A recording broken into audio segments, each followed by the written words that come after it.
Imagine this. You're 25. You just got your first serious lump sum, $100,000. Not a lottery win, not a miracle. Just years of saving, discipline, maybe a small inheritance. In front of you are two doors.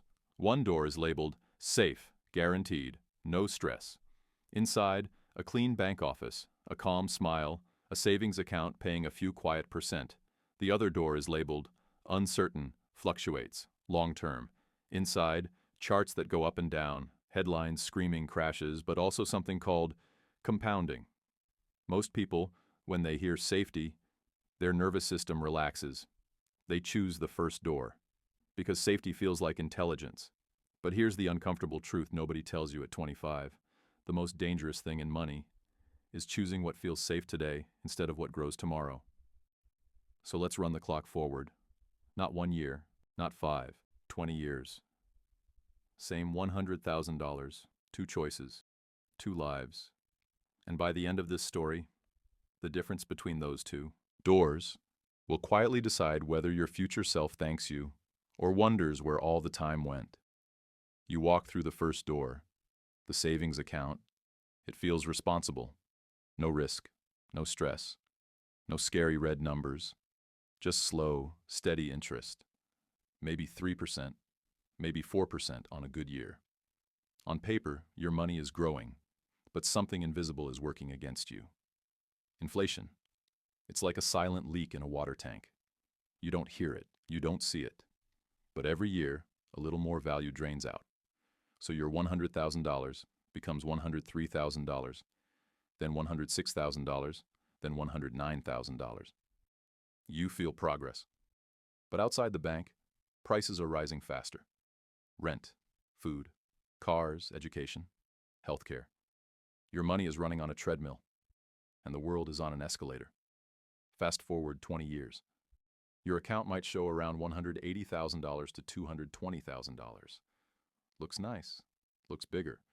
But in real purchasing power, that money buys what $90,000 to $120,000 buys today. So after 2 decades of playing it safe, your future self opens the statement and realizes, I didn't lose money, but I didn't really win either. The number grew. The life it can buy barely did. Now let's open the second door. The one most people avoid because it feels uncomfortable, because this is where the curve starts to bend. Now you open the second door. Not a casino, not day trading, not crypto hype, just long-term investing, broad markets, businesses growing, profits reinvested, time doing the heavy lifting. Historically, this path has averaged around 8 to 10% a year. That doesn't sound dramatic. 8% feels boring, 10% feels underwhelming. But compounding is not linear. It's a curve. In the first few years, it barely looks different from the savings account. $100,000 becomes $108,000, then $117,000, then $126,000. Nothing exciting. This is why most people quit here. Because the magic doesn't happen in year 3. It happens in year 13, 15, 18. The curve starts to lift. Your money begins to grow, not because you added more, but because your money is now working with more money. Fast forward 20 years. That same $100,000, compounding at 8 to 10%, becomes roughly $460,000 to $670,000.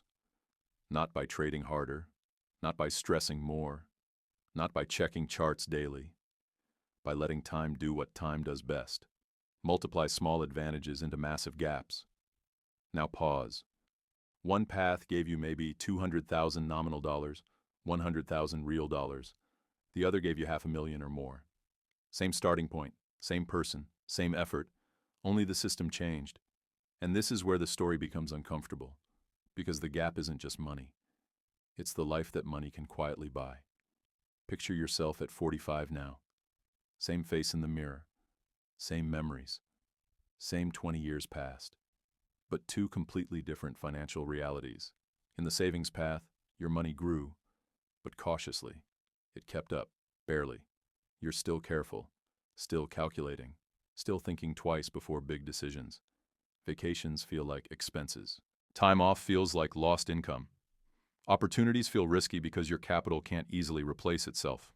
Your money is something you protect. Now look at the investing path. The compounding curve has done its quiet work.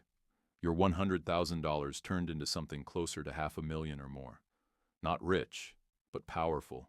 Power in options. You don't need to rush. You don't panic over one bad year. You can say no. You can wait. You can choose. Your money is no longer just a safety net. It's a lever. Same effort, same discipline. But one system made you defensive, and the other made you expansive. And here's the part most people miss. The real difference isn't the final number. It's how early you cross the line where money stops being your boss and starts becoming your employee. And that line is crossed by compounding, not by parking. But there's one more layer to this story, because the biggest cost of the savings account is not even financial, it's psychological. Here's the cruel part about the savings path. It doesn't hurt loudly, it hurts quietly. No dramatic crash, no obvious mistake, just decades of potential that never got the chance to multiply. Time is the only asset that cannot be saved, stored, or replaced. And compounding is the only force that can truly reward time. When you park money in low-growth places, you're not just earning less. You're wasting years of exponential growth. It's like planting a tree in a pot instead of the ground. It grows, but it never becomes a forest. At 25, the difference between 3% and 9% feels small. At 45, it feels like two different universes. One version of you had money that slowly aged with him. The other had money that matured, multiplied, and started producing more than he ever could alone. This is why people in their 40s and 50s don't regret spending money on coffee. They regret not letting time work earlier. They don't say, "I wish I saved more in a bank." They say, "I wish I understood compounding sooner." And now comes the final realization, the one that ties everything together. After 20 years, the numbers look like this: $100,000 in a savings account, maybe $200,000 on paper. Roughly the same life, just adjusted for higher prices. $100,000 invested and compounded. $500,000, $600,000, sometimes more.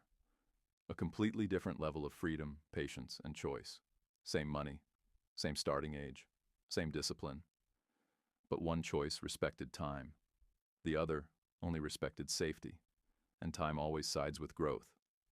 The tragedy is that both paths feel similar in the beginning. For the first few years, there's no big difference, which is why most people don't realize what they've chosen until the gap is already irreversible. Your 20s and 30s are not about making huge money. They are about placing money in a system that can become huge without you. Because in the end, wealth is not built by working harder. It's built by letting compounding work longer.